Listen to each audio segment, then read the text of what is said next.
All right, our final video of our introduction into World War II.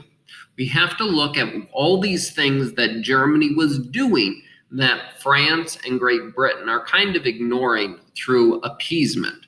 So the first one, or the first idea we have to get a hold of is this idea of Lebensraum, which is a German word that just means living space. Again, this comes from this idea of nationalism, where they're saying, okay, as Germans, we don't have enough food.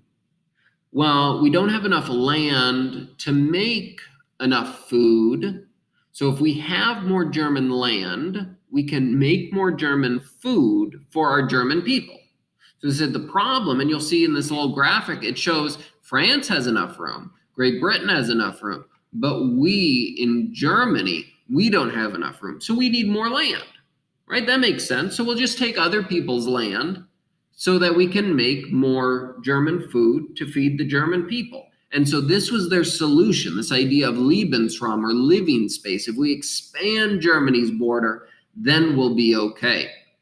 So step one, they retook the Rhineland. Remember, they had this place that was occupied, could be occupied by other countries. They take it back. They say, this is Germany's. And again, France, Great Britain, they don't want to make a war over it. They say, well, technically that used to be Germany. They can have it back.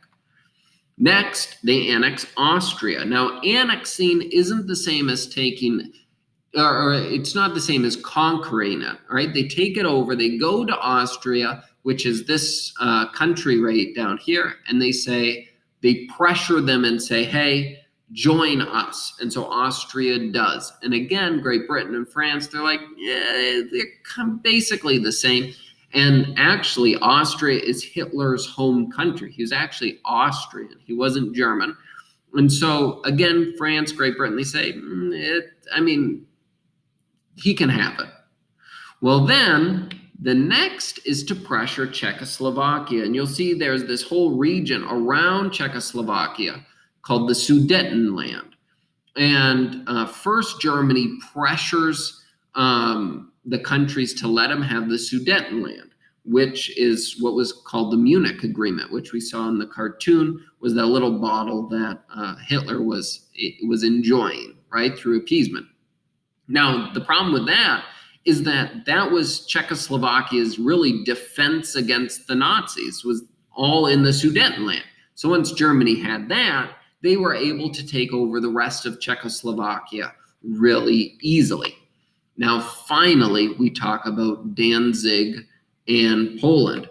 And once again, with this map, you'll look up here, and this region just north of Poland was where Danzig was. Now, Danzig was a port city that Germany said is ours. And you'll see this poster, this propaganda poster that says Danzig is Deutsch or German.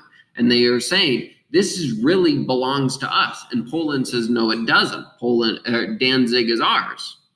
And they said, no, Danzig's ours. And again, no one has stopped Germany. They took the Rhineland, they took Austria, they took Czechoslovakia. They say, we're going to take Danzig. And Poland says, no, you're not. And then France and Great Britain, they draw this line in the sand. They say, no, you can't take Danzig. If you take Danzig, we're going to war. Now, British Prime Minister Chamberlain wanted to appease. This doesn't work. And eventually they have to start thinking about war when they say they're going to invade Poland.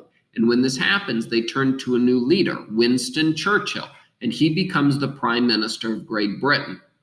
And then when we talk about the invasion of Poland, this is when World War II really gets going.